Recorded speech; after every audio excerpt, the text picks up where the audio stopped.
Real people aren't like that. Real people sometimes have problematic viewpoints, and it doesn't make them a bad person. It just makes them a person.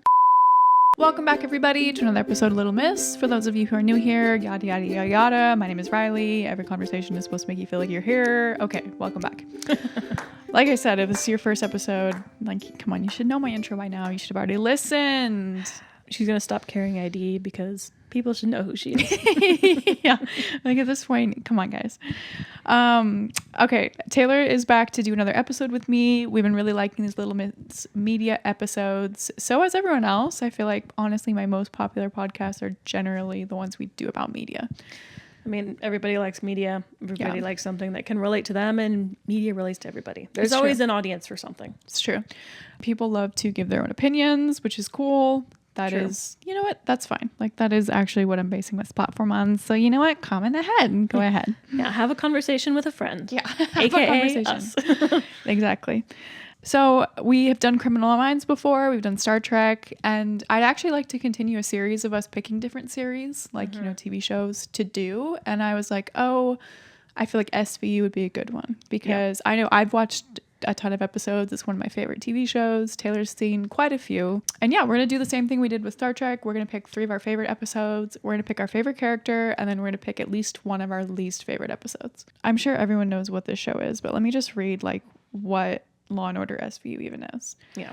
Because actually, funny enough, when I first started watching Law & Order, I did not know what SVU meant. Or like, I didn't know what Special Victims was. Well, I think you were probably pretty young when you were watching it the first time. And when they say special victims, it's kind of like, what is a special victim? In the hit television series, SVU stands for Special Victims Unit. It refers to a specialized elite division within police departments, such as the NYPD, that investigates sexually based offenses, child abuse, domestic violence, and crimes against the elderly.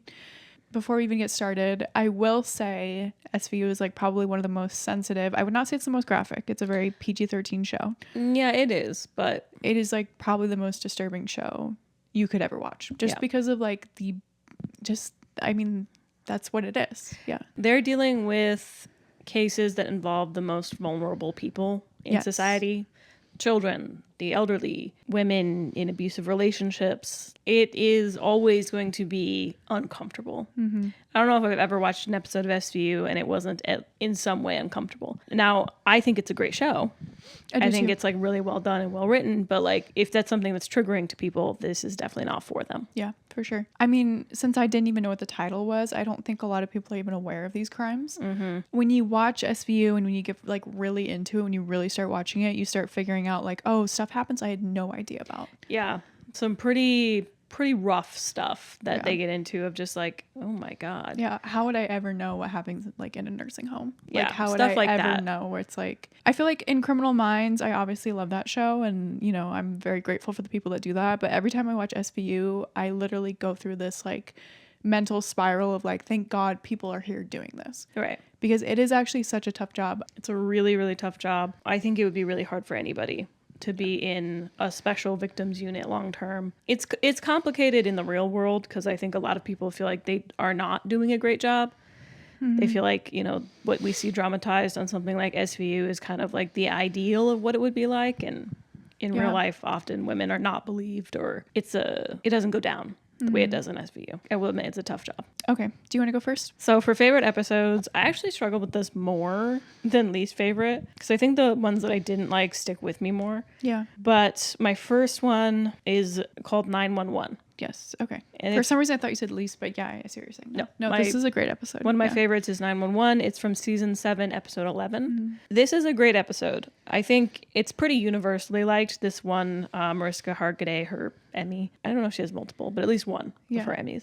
But it's where a little girl calls in on 911, and I don't remember why, but for some reason it's forwarded to SVU, and the most of the episode takes place in the precinct. Mm-hmm. It's just Olivia Benson, who is Mariska Hargitay's character, and she's just talking to this little girl on 911 and trying to like talk her through it and figure out where she is and like what happened. It's very tense considering like most of it happens in the precinct. It's a good episode. And because it's been a while since I've seen that episode, but like for a while the other detectives don't believe it's a real case, right? They think it's like a prank call. There is this idea that it could be a prank call. Yes.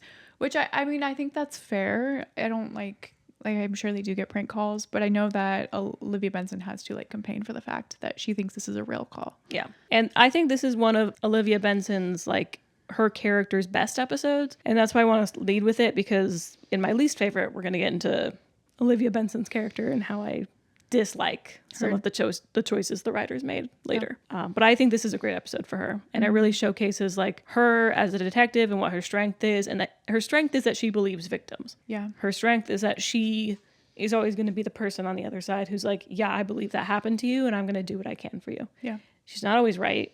I don't always love the way she goes about things, but I do think at the end of the day, she is an advocate for victims. Okay, that brings me into my first episode, which, let me pull up my note. Okay, I mean, ironically, this is the first episode of the series, season 1, really? Episode 1. And when I first started Special Victims Unit, I think I got into like the more like headline-y episodes, right, or like cases. You kind of bounce around a little. Exactly. I bounced around, and it took me probably a year or two to go back to the very first episode just because I'd gone through so many. Yeah. And actually, it's an amazing episode, and they did a really good job with their pilot. But essentially what happens is they find this body that's like obviously been murdered. Right. And it's like Olivia's like very new on the Special Victims Force. Right. She's paired with Stabler, and they like find this body, and they're going through like their investigative like journey, whatever. And then they find out that he was a massive war criminal. And that I was trying to think like, what was the first episode? Yeah, I remember that. Yes. He's a massive war criminal. He was a very bad person. He killed like so many people. He raped like 64 women. Yeah, he's a terrible person. And they like bring this evidence forward, and the captain like pulls Stabler aside. Like Olivia leaves the room, and he pulls Stabler aside, and he's like, hey, like, just so you know, like, if she can't keep her objectivity, like, she can't be on this case. And Stabler's like, okay, whatever, she can't be on the case. And then Cragen goes like, no, like, she won't be in this unit. I felt like it was a really good episode. A, it's like very it's like drawing, like I was very much invested in the story, but B, it really set the precedent for what Special Victims is. At the end of the day, they are police officers. Yeah. And as the episode continues, you find out that, again, it was in fact one of like a victim of his that ended up killing him. Yeah, because he's like mutilated in the cab, isn't it? I'm pretty sure. Is it? Yeah. That's the one, right? Yeah, I think so. Yes. It was a personal beef. Yeah. Yeah, it says he was discovered to be a war criminal, actually a Serb under indictment for war crimes, specifically ethnic cleansing and raping 67 women. Yeah, and so they find out who did it, and obviously they have like a personal beef. They have every right to feel that way, and Olivia does give her a pass. She doesn't like not arrest her, but she gives her like some leadway. Right. And at the end of the episode, Cragen like pulls her aside and is like, that was your one get out of jail free card, like never do that again. Yeah, I get that. I do. But like that's the thing I like about Olivia is that she was always able to see who the real victim was, or not always, Actually, but often. I would say Often. Yeah, I'm actually surprised they put that as their pilot, because as you just said, I feel like there's times where Olivia really didn't. Olivia sometimes stands 10 toes down on stuff where I'm like, that is not what I would have, that's not the hill I would have died on. No, and I agree. But yeah, no, it's a great episode. It is a really good episode, and I thought it was a great start to like the series, because it sets the tone. It sets the tone for like very hard, like very indescribable crimes, and they're being nuanced to the people that kill them, but them still being as part of like a police force. Yes. So. I think you're correct. I think something SVU always did well, not well, I think something it always did was try to show nuanced cases. Yeah. I think it tried to have like complex conversations around things. I don't think it was always tasteful. I think there are some episodes where like they kind of missed the mark on that, but I think they did try to keep it from just being a black and white situation and keep it nuanced and like have characters who were a little less politically trained. Yeah. I think sometimes shows today, all the characters are a little too perfect. Yeah. They never say anything like off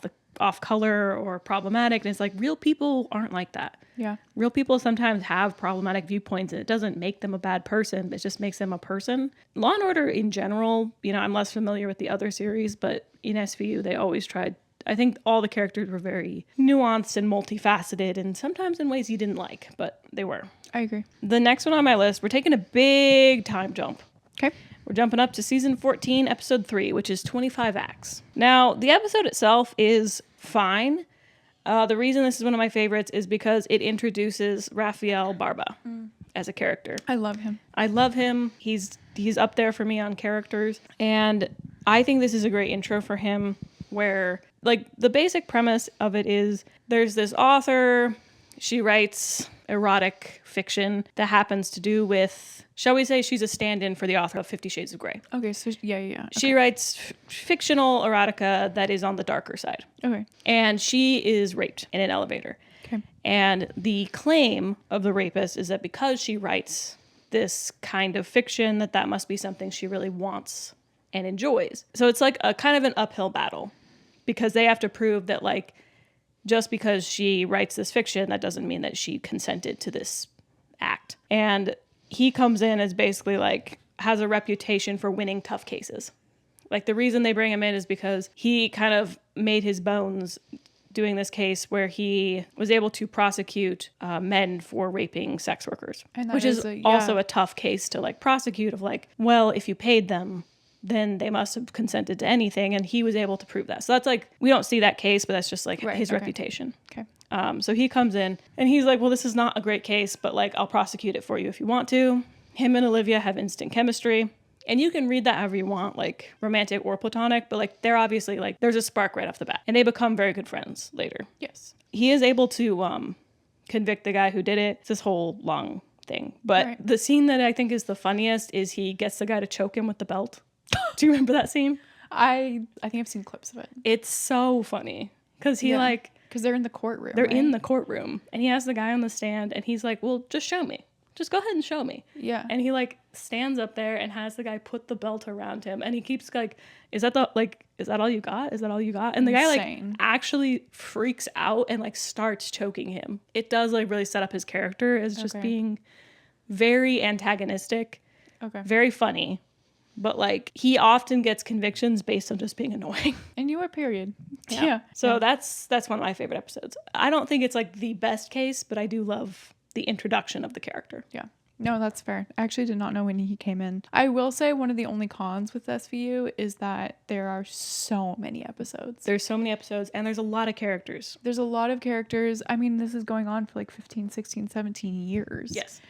If not more. I think it was, I actually don't even know, it was in the 90s when it started, and it is still airing. I think it's on like season 25 or 26 now. Actually, you're right. So 25, 26, 27. Yeah. Like, it is an insane amount of seasons. It's like probably about as old as you are, which is actually nuts. And you know what? Period. Yeah. So I actually was like really struggling to make my list for this episode, because I was like, I actually don't even know where to start. Yeah. No, it's fair. I will say for me, it was really hard. I couldn't really get into it after Barba left. I'll agree with that. Yeah. He has about 5 seasons. He's in from season 14 to like the very beginning of season 19. So maybe 4 seasons. I don't know. But he has those seasons where he is a main character. I love him. I think he's such a good character. I loved his addition to the cast.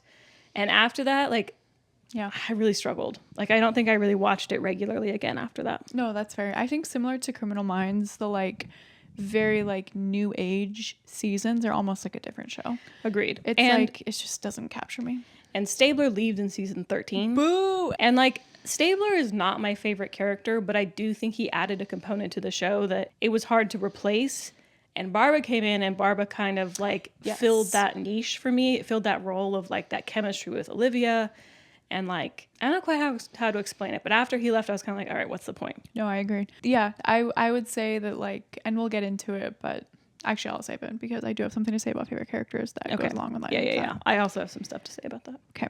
This is my second favorite episode. I was very between favorite episodes because I love the one where they find the psychopath kid. Yes. It's called Born Psychopath. I forget exactly which season it's in. And that is a good episode, by the way. Like, people should look that up because it really discusses like, and I that's like one of my favorite like ethical questions is you bring up to people like, what would you do if you had a psychopath child? And I brought it up to many people. Yes, and I will again. So that is a fantastic episode, but, and I'll spoil it, my favorite character is Stabler. So I love the episodes with Stabler in them. So a lot of my favorites are from the early seasons. That's fair. So my second favorite episode is season 1, episode 22, called Slaves. All right, Slaves is the Law & Order SVU season finale where Benson and Stabler investigate a controlling attorney suspected of sex trafficking a Romanian immigrant, while the squad undergoes mandatory psychological evaluations with police psychologists. I do vaguely remember that one. Yeah. So basically, like, obviously there's this like overwhelming plot of this girl is missing and they don't know where she is, and they're investigating this attorney who ends up like doing it, by the way, and he's a disgusting person. Yeah. And they find this girl, like, it's actually so disgusting. Like, he had brainwashed and like tortured this girl for so long that Benson and Stabler were actually in the room, and he had actually like convinced her that she was not allowed to like speak without him. I do remember that. It's a really gross, it's disgusting. And so they go back into the room like a day or two later, and she'd been just like living in the mattress the whole time because he had not given her permission to speak. It's actually disgusting. Yeah, he does psychologically just he does a big one on her. Yeah, he did his big one. But there's two parts of this episode that I love. The first is that Stabler like there's this like YouTube compilation that they took off for some reason, which, by the way, bring that back. I miss it every day. We should have screen recorded it, and we'll get into favorite like characters as to why this is probably problematic. But Stabler has like a very strong record of not being the most professional with suspects. I wouldn't call him professional. I would never call Stabler professional. But he's like in the room with this guy, and I don't think they found the girl yet, but he knows where she is. He does this thing where he's like, well, you tell all these girls like what they should do. So like sit, like get up, sit, get up. Stand up. Literally, sit down, yes. Stand up. I remember that. And like there is like something so warming about Stabler in a way where he was like never on the side of someone so disgusting. Yeah. But I'll get back into that. One of my favorite parts of this episode is that in the same time, there's a psychological evaluation going on. So they bring in the psych for the SVU unit, which makes sense because it's obviously a disturbing unit. Right. And this whole time, like, Stabler's like going on and like getting into this guy's face and being like, you need to sit, like, get up, sit. Like, you think that he's the one that's going to have this big fat issue. And even in the psychological evaluation, he brings up, he's like, oh, I would kill pedophiles with a gun. Yeah, he said, given the opportunity. Yes. Like the shrink asks him like, well, have you ever thought about like murdering a suspect? And he's like, every single day on the job. He's like, sure. He's like, who doesn't? Yeah. He's like, I truly couldn't care less. Like, I want to kill each and every single one of them. And at the end of the episode, you find out that actually the person that is removed from the team is a woman who ended up sleeping with a suspect. The way they set the episode up is the shrink like goes in the office and tells Cragen like, well, you know, everyone passed with flying colors. And we're like, flying colors? We're like, that's not true. I'm like, okay. Yeah. But they're like, yeah, everyone passed with flying colors. You did have, except for one, basically. Like, you do have a member of your team that actually has like pretty severe issues that I think should be removed from the team. Right. And they do. Like, that's the last episode and you're like, it's going to be obviously Stabler. Yes. And you're like, well, like, Stabler's telling guys to sit up and sit down. And he says he dreams about feeding his gun to people and pulling the trigger. Exactly. Yeah. And it ends up being this woman. And I think like it is just like a very interesting episode on the psychological like toll that it takes to catch people like that. Yeah. Like, actually, it's a pretty natural human response to want to kill them, which is something we probably don't talk about enough. But also the fact that like it was so unprofessional to speak with someone or to like have a relationship with anyone that had ever been in custody. Yeah. Like, that is unprofessional, and the ethics of that are very problematic in a unit like this. Yes. And I think like that episode is so good, but I also just think it like really shifted my mind on like what is ethical when it comes to such a severe situation. Yeah. That's a good one. Okay. Third one, Porn Stars Requiem. Yeah. Wait, I think I know this one. Yeah. Okay, this is season 16, episode 5. Guess what? It's another Barba episode. I'm glad that you put Barba because I put Stabler. Yeah, and like fair. Those are my favorites, so I'm glad that you have Barba. I understand why you have more Stabler ones, because like he also has some great lines and some really great episodes. Yes. But for me, Barba was always it. Yeah. But this, like, the premise is there is this girl at college who is attacked by these two boys and is SA'd, and comes to light that she has done adult films. And the adult films are of the less vanilla variety. Okay. There's some pretty heavy stuff in them. BDSM. Yeah. Okay. And like non-consent and things like that. Like they are dark. And so the conversation becomes like, did these boys think that, it's very similar actually to the last one, where like, did these boys think that like she was consenting when she said no because she said no in the videos? Right. But like that was something that I personally never understood that, because I'm like, well, that, I was gonna say, so the answer to that is no. like clearly that is something she was paid to do Yeah. and consented to do. She signed a contract and she is acting. That is a completely separate situation from 2 college boys breaking into her dorm and essaying her while she is screaming and crying and asking them not to. Now, it's messy. There's even like a video they film of it because the boys They claim think she's like asked him to, Yes. or asked them to, right? Yes, the boys are like, well, we were filming an adult film with her. Like we were all 3 of us in on this. And she's like, no, we were not. And it does become an issue that she's done these adult films before. Now, the best part of this to me is that Barba gets the conviction. Barba gets it. Like the jury comes back, says guilty. Both boys were guilty of essaying her, that she did not consent to this. It's great.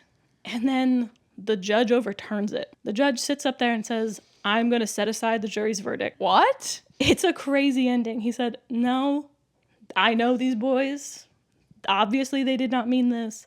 And obviously, it's dramatized for TV, but it is hard to watch because he's like, young lady, I think you should think more about what you put out into the world and like the reputation you have, because obviously this reputation is what got you here. Good God. And Barba's so mad. Yeah. Like Barba is absolutely fuming.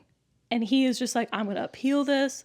You've set women's rights back. You have set back the law. Like this sets a precedent that you can never take back. Like he is so mad. And the judge is like, well, I'll have you like locked up for contempt. He said, do it.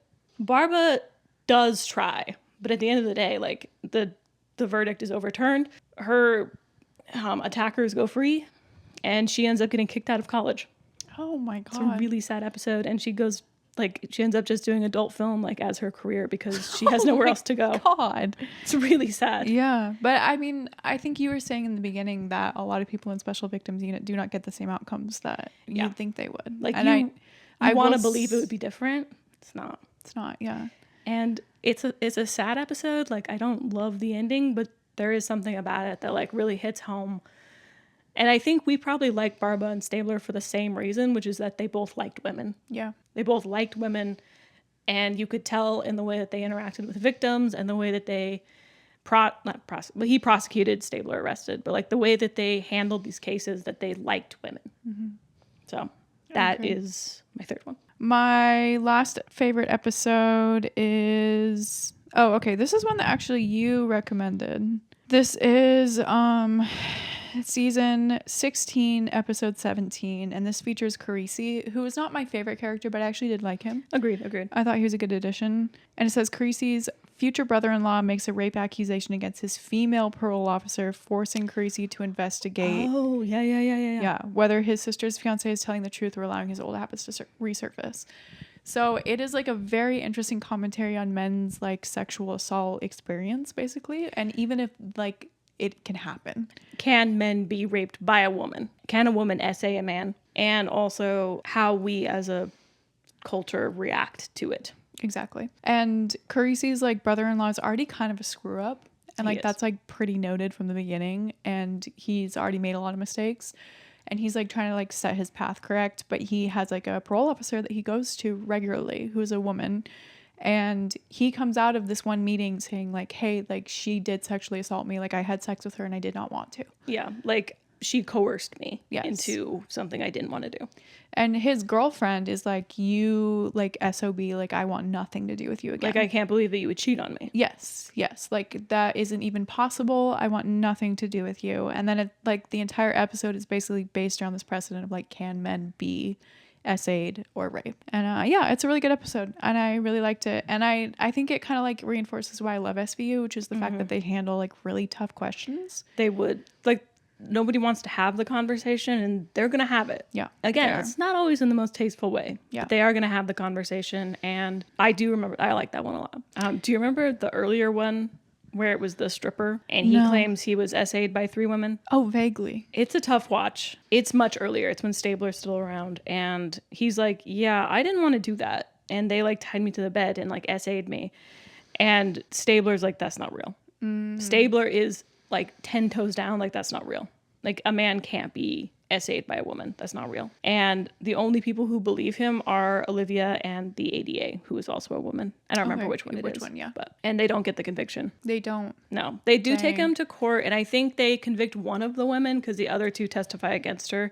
but it's like of a lesser charge. And like that's way before this episode with Carisi, but different time. Fair enough. Okay, let's go into favorite characters. I think we've already said. So I think we have. Why don't you talk about Stabler? I mean, I don't like what you just said. Like, I actually do think Stabler has some pretty problematic moments. True. They all do, to be fair. Yeah, I think that's the thing about SVU is that none of the characters go through it unproblematic. Yeah. They all have their moments. Yeah. And I knew that too. Like, going into SVU, I knew that Stabler had like some pretty rough moments, and including the fact like how he treated his wife. Not great. It's not great. But I think like those viewpoints and the way that he treated the women in his life, like romantically, only reinforced how much I loved the way he treated women platonically. Yeah.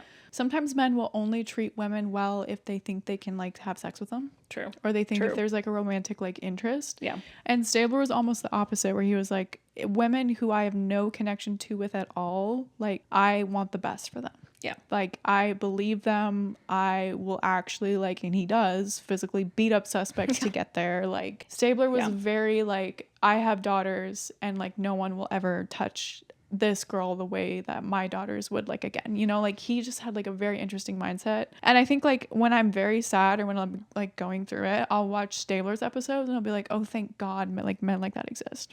I think that's fair. I also really like Stabler as a character.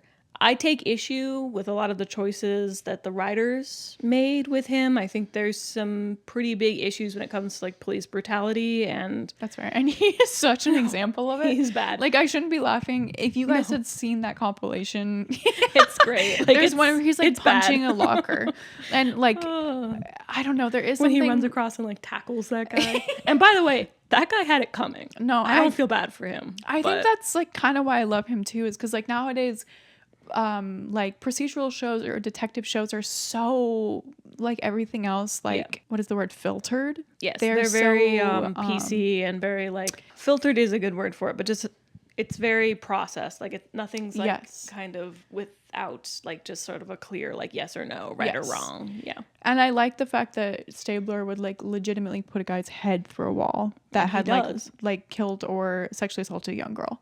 Like, there is something about that is genuinely so comforting to me. Agreed. The only thing I run into with Stabler is that I think there's some issues when, like, you don't know if they did it or not. Like, if you know... Yeah, I mean, that's the issue with police brutality. Yeah. So, if you know they did it, like, the one guy in the compilation that he, like, tackles... He was doing it actively. Yeah. He walked in on him essaying a girl in a coma. Like, it's nasty. And that is different to me, where I'm like, I don't feel bad for you. But, like, when you actually don't know, when you're, like, still trying to figure it out, I'm like, you can't actually beat up a suspect. Like, somebody, come get your dog. That being said, I am not of the camp that thinks a fictional character, has to be morally upright in order for me to enjoy the character. True. I actually think those are two separate camps, where, like, I think there are some issues with his character, especially if he was a real person. As a fictional character, I think he's great. Yeah. I really like Stabler. My favorite character, we've already established, is Barba. Yeah, and he's my second, so... He is great. Again, I think it comes down to the same thing where, like, I don't know why women are drawn to media like this. Like, we love true crime, we love Criminal Minds, we love SVU. It is like a chicken watching movies about slaughterhouses. Like, I don't know. Actually. Like, but I think there is something comforting in sitting there and being like, oh, men like that exist. Yeah. Like, that a man would fight that hard for me and would fight for justice for me. Because the reality is we live in a legal system, not a justice system. So in real life, I think mostly it's just about like legalities, getting convictions. It's just a job. Yeah. But in these TV shows, it makes you feel like these people really care.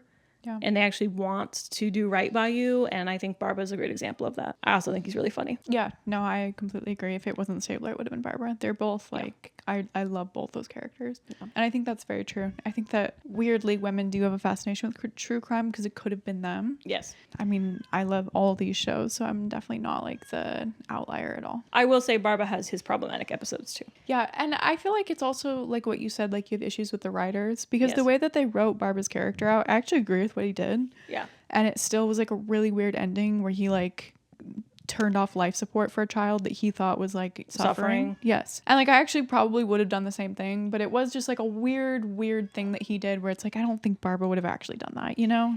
I don't know. Like I Like that one for me, I can see the moral complexities of it. The one I didn't like with Barba, it's not even in my least favorite, but it's where there's the hate crime against I think it's a Muslim restaurant. And one of the guys who did it is Hispanic, and they get into this weird territory of like he threatens to like deport the girlfriend and like take her kids away, and like it gets very weird to me and kind of gray area as far as like police intimidation, and I don't like it. Makes me very uncomfortable. Barba does? That seems like a Stabler move. No, Barba. Like, I'm gonna be real. That seems like a Stabler move. Honestly, I don't know if Stabler would treat a woman like that. I think Barba was like, a hate crime was committed. I have to get the guys that did it. Like, she's not giving up her boyfriend. The other two guys were white, but like the one was Hispanic, and I think his girlfriend or him, one of them is there on like a green card. So he's like, we'll revoke it. Your kids will go to CPS because they were born here. Like, we will ruin your lives, basically. He basically turned into a lawyer that saw the end. Yes. Yeah. And he does what he has to do to like get her to give up the boyfriend, and he gets it in the end. But it made me feel icky. Yeah, and that's fair. It made me feel like you saying that. Yeah. So. No, it's kind of like the Stable episode with the man. It's like I don't like how they did that one, but I also think like I see why they did it, because it is more complicated than we want to like think about. It's true. Like we want to think about it like a clear, bright line from point A to point B, and like how they get there is often grayer than you want to think about. Least favorite, I actually had a hard time narrowing down. First one I have here, this is not a good one for Olivia. Okay. Now, I do want to preface by saying I love Olivia. Yeah. I think she's a great character. She wasn't my favorite character of all time. Woman's been with us since the beginning. True. Actually, I was going to mention that in the favorite characters part is that she's a wonderful character. She's been on since the beginning. We're on like season 20 something now. Mm-hmm. She is truly the OG. Yeah. Now, does that mean I love every episode that she's in? Or that she is the main like character? No. And this is one that I really did not care for. Okay. This is Community Policing, season 17, episode 5. So this is an episode where there is a young black man who is shot by 2 police officers. I just don't remember how many, but at least 2. I don't remember why they were chasing him. I think there was an essay earlier, and like he fit the description, so they were trying to like arrest him, and they pursue him into this housing project, and then they fire over 30 shots. Seems excessive. It's very bad. And he ends up being unarmed. He did not have a weapon, and he was not the guy who did the essay. So he was just completely innocent. He was completely innocent. Oh, he was God. truly just a guy walking down the street. Let me guess, he was black. He was. Yeah, walking while black. Walking while black. Yeah. This is in the middle of BLM, okay? When this episode was airing, I think. I know why they put this in here. I don't know why they went the direction they did with it. Okay. Because this obviously immediately sparks a lot of controversy, a lot of protesting, and the officers who are responsible are put under a lot of like scrutiny of like why did you choose to do this? And they claim like, we saw him reaching for something, we assumed it was a weapon, we identified ourselves, and he was reaching for something, we fired. Like we followed our training, we didn't do anything wrong. Now, this episode is one of the few where early on Benson or Olivia and Barba on opposite sides. And I do hate when that happens. I don't like it. It's like when parents fight. Don't like it. Yeah. Because Olivia stands 10 toes down that the officers did nothing wrong. Really? She is 100% on their side. She never wavers in this. All she does the whole episode is like try and like prove that it was a good shoot. Yeah. For BLM time, that feels a little crazy. It's crazy work. Especially for such like just to be frank, a Democratic show. Yeah, I know. Like it's pretty liberal. Exactly. The more like seasons you get into, especially like in the last 5, it's an incredibly liberal show. It is. And like, this is still season 17, so it's not quite into like the newer stuff, but like it was at a time when exactly this was season 2, is it? This is a pretty sensitive topic. The way they choose to handle this was nuts to me. Barba, though, he's the person who decides basically if we're going to prosecute or not. So he like interviews the officers. They've clearly rehearsed their story. They're saying the exact same thing. He's unimpressed. He's basically like, okay, so like we're not even going to try to tell the truth here. Right. And then there's this cell phone video or I don't remember if it's cell phone or like just like a security camera, but there is another video that surfaces that shows he clearly was not reaching.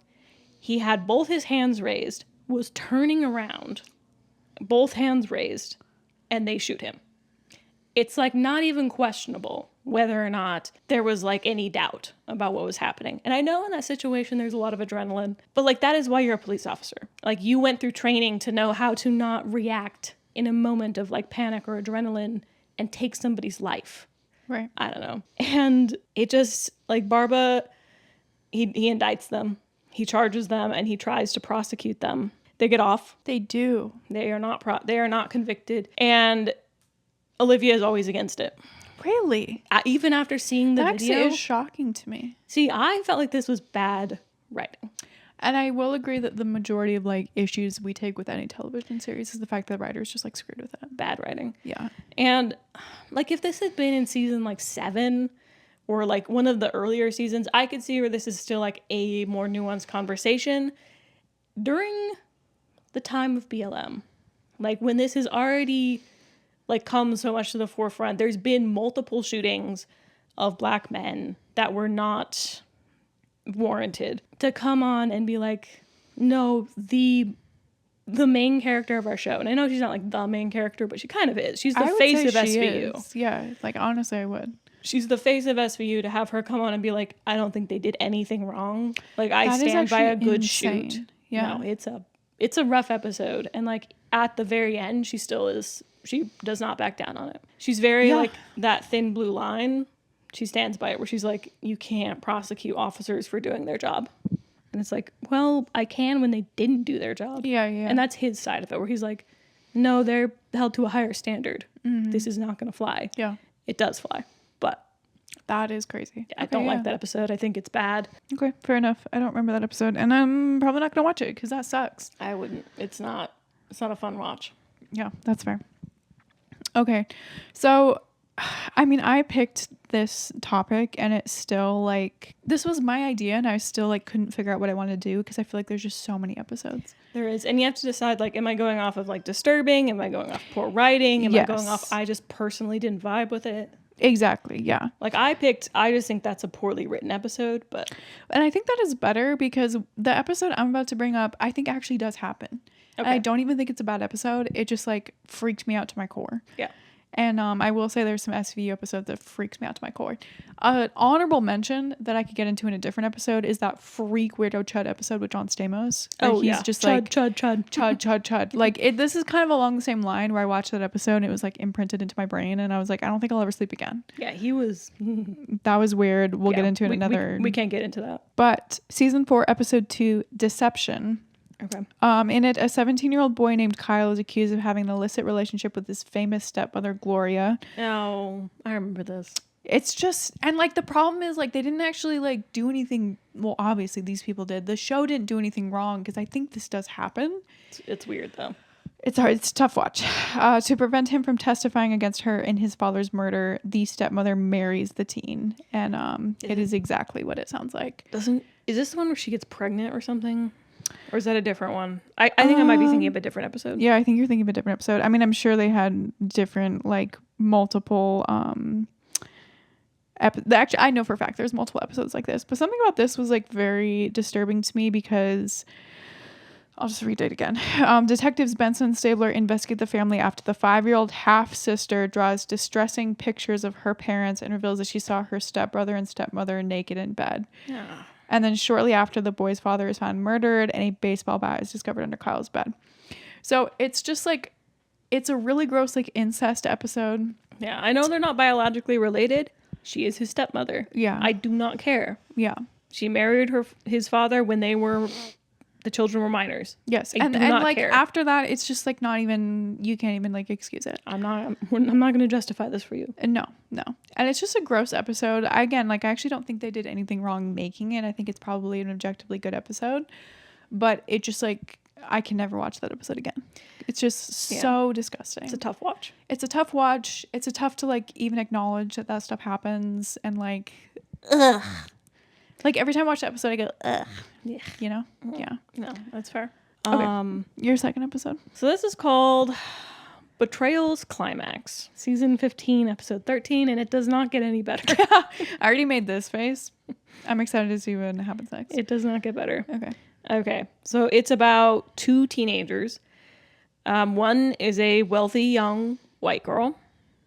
One is a poor young Latino boy. I think he's going to her school on scholarship or something.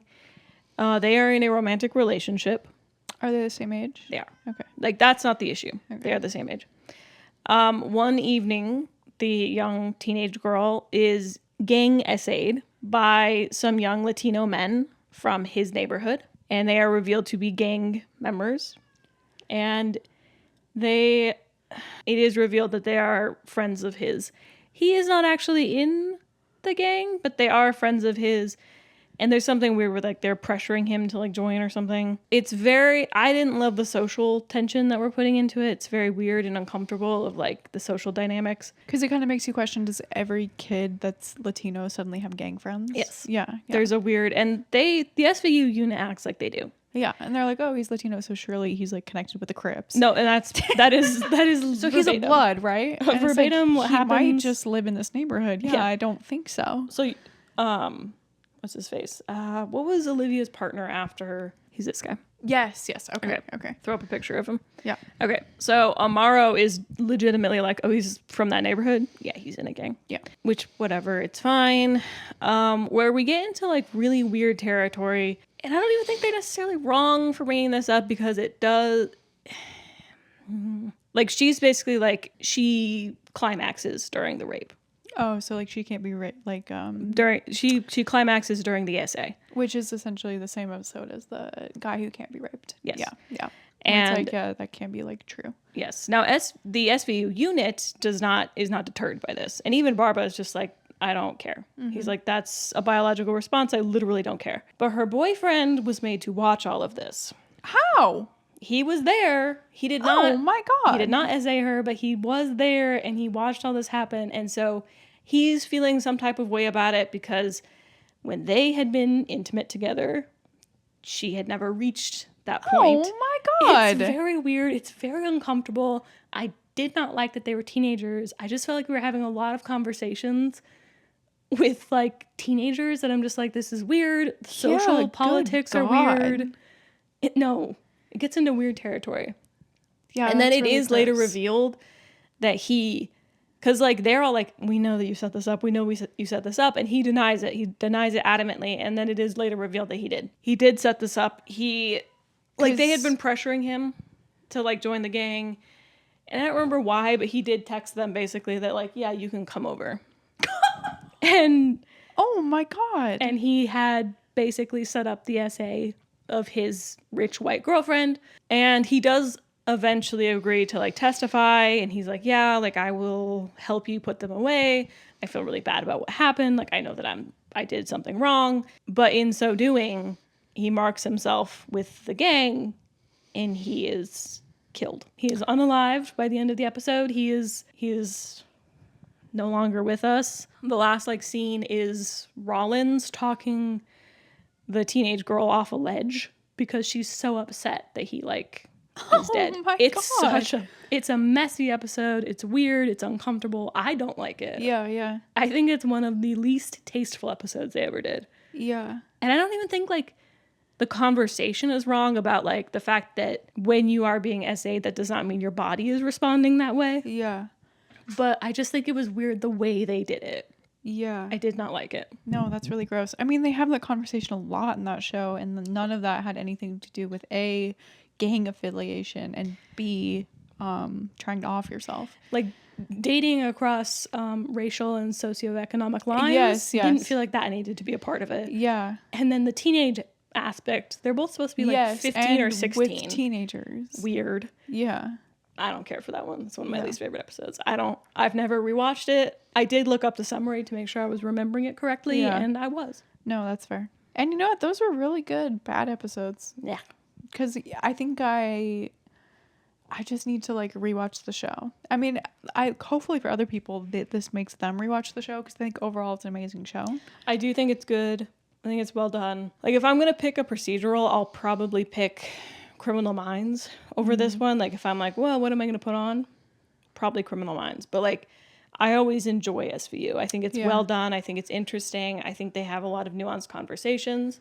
Yeah. I like the characters. I think it's a good show. I do too. I think if we do another one of these, we could definitely, I have more episodes that I could bring up, like least favorite, most favorite, also character dynamics.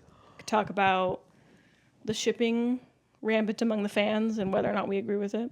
Yes. Okay. No, I do think we should do a second one, especially if this is popular, because I never know what's going to like pop off and what isn't. Yeah. Oh, and also least favorite, like perpetrators. Yes. Like, oh, yeah. No, we could like definitely villains do. and like least favorite and like ones that were just like, this is just bad. Yeah. Like this was a bad writing choice. Like and other ones are like, this was actually scary. Yeah. No, I agree. Okay, well, you know what, guys? Hopefully this is part 1. If you liked this episode, of course, leave us a comment. If you want us to do a part 2, let us know. And we will see you next time. Bye. Bye.